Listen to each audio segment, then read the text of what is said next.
Salam sukses dan salam sehat untuk para mahasiswa sekalian.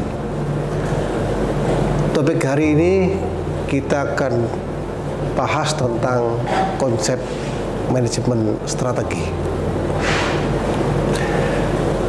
Sebelum membahas ke arah manajemen strategi, ada ilustrasi penting yang bisa membantu kita di dalam memahaminya. Istilah strategi sudah sering kita dengar, bahkan kita pahami.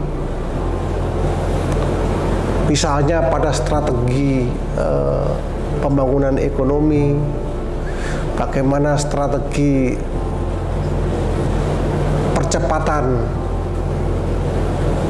ekonomi kita, termasuk di kancah olahraga, itu pun menggunakan istilah strategi. Bagaimana menumbuhkan atlet-atlet tanah air yang handal, yang berkualitas. Ini adalah sebuah strategi.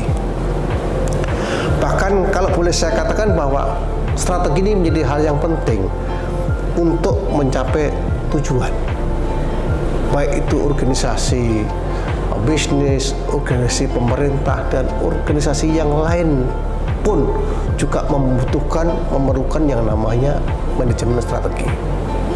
Kalau kita berbicara manajemen strategi, itu cakupannya adalah atau bisa diartikan sebagai sebuah proses mulai perencanaan, implementasi, pengawasan, termasuk tindakan-tindakan yang diambil oleh sebuah organisasi untuk mencapai tujuan jangka panjang.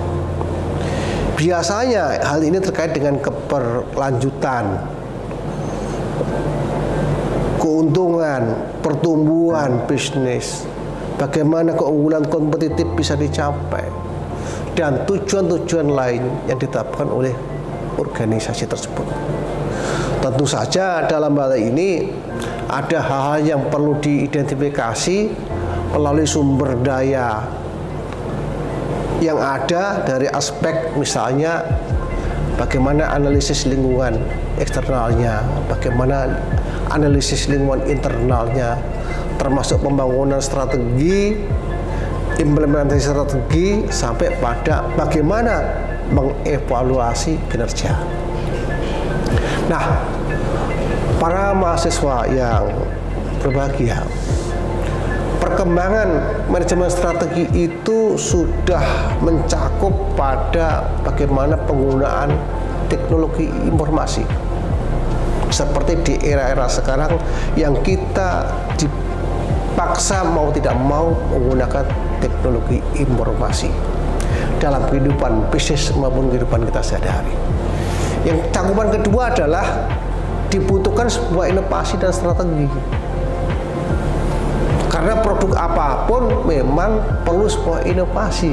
Karena memang masyarakat maupun customer kita ini butuh sebuah inovasi. Oleh sebab itu strategi itu penting bagi sebuah perusahaan. Yang ketiga adalah memikirkan desain. Desain juga menjadi hal yang diperlukan di dalam pengembangan produk. Yang keempat barangkali fokus pada keberlanjutan. Jadi produk itu harus mempunyai kepastian dalam keberlanjutannya. Yang terakhir adalah pengukuran kinerja. Kinerja itu harus selalu diukur apakah sudah memenuhi standar yang diharapkan atau belum.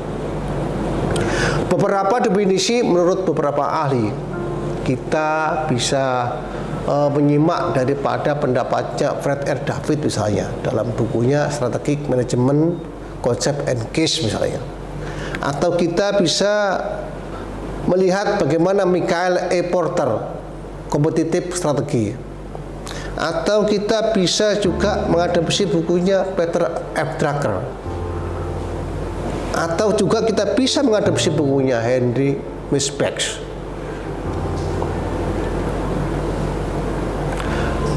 Bagaimana para mahasiswa sekalian peran dan manajemen strategi? Kalau kita berbicara konsep dasar itu ya memang terkait dengan definisi, terkait dengan manfaat, terkait dengan tujuan, terkait dengan peran dan lain sebagainya. Nah, kali ini kita coba bicara soal peran manajemen strategi. Secara ringkas sebenarnya bisa kita jabarkan ada beberapa hal. Yang pertama adalah manajemen strategi itu menentukan arah dan tujuan organisasi jangka panjang. Yang kedua, manajemen organisasi juga bisa meningkatkan kinerja dan keunggulan kompetitif. Yang berikutnya adalah manajemen strategi itu juga bisa mengoptimalkan alokasi sumber daya. Artinya ada beberapa sumber daya yang bisa kita optimalkan sehingga bisa tercapai sebuah proses yang efisien dan efektif. Yang berikutnya adalah meningkatkan koordinasi dan integrasi antar bagian organisasi. Memang rasanya berbicara koordinasi itu mudah, tetapi sesungguhnya pelaksanaannya sangat sulit. Yang terakhir barangkali untuk menghadapi perubahan lingkungan bisnis. Kita masuk kepada fungsi manajemen operasi. Fungsi manajemen operasi itu bisa dikatakan bahwa yang pertama membantu organisasi dalam memahami lingkungan bisnis. Yang kedua, bagaimana merumuskan strategi bisnis. Yang ketiga, ya, mengalokasikan sumber daya. Yang keempat, menetapkan kriteria pengukuran kinerja. Dan yang terakhir, barangkali memonitor dan mengevaluasi pelaksanaan strategi itu sendiri. Kita masuk kepada tujuan sekarang. Tujuan daripada manajemen strategi itu adalah yang paling penting adalah mengidentifikasi arah dan tujuan jangka panjang organisasi tersebut. Yang kedua, meningkatkan kinerja dan produktivitas organisasi. Bicara produktivitas ini sangat penting. Jika semua lini, semua antar bagian itu produktivitasnya tinggi, maka produktivitas organisasi atau lembaga bisnis itu juga akan menjadi lebih baik. Yang ketiga, meningkatkan keunggulan kompetitif. Perusahaan itu atau lembaga apapun atau bisnis apapun itu akan bisa bertahan, akan bisa menang jika mereka memiliki keunggulan kompetitif. Yang keempat, mengoptimalkan penggunaan sumber daya. Yang kelima, menghadapi perubahan lingkungan bisnis. Kita lanjut bicara ke manfaat manajemen strategi. Yang pertama adalah memberikan arah dan fokus pada organisasi, baik itu arah misalnya untuk jangka panjang, menengah maupun pendeknya. Yang kedua, meningkatkan efisiensi dan efektivitas seperti yang saya katakan tadi.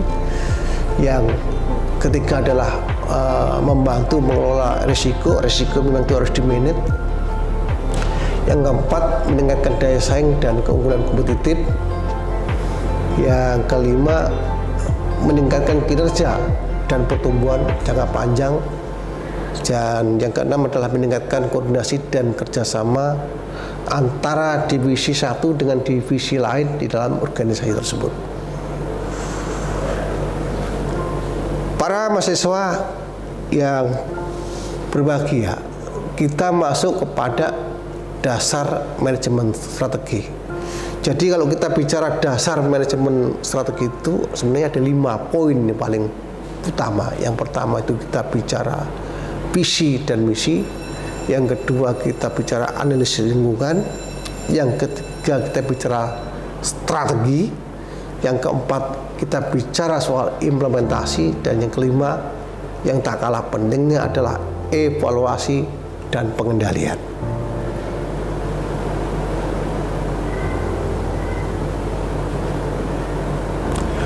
Kita coba masuk kepada pengertian strategi yang tadi saya sampaikan. Saya hanya mencoba satu saja.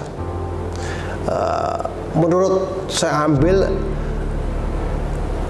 pengertian strategi dari Porter 1985. Porter itu mengatakan bahwa respon secara terus-menerus maupun adaptif terhadap peluang dan ancaman eksternal serta kekuatan dan kelemahan internal yang dapat mempengaruhi organisasi. Itu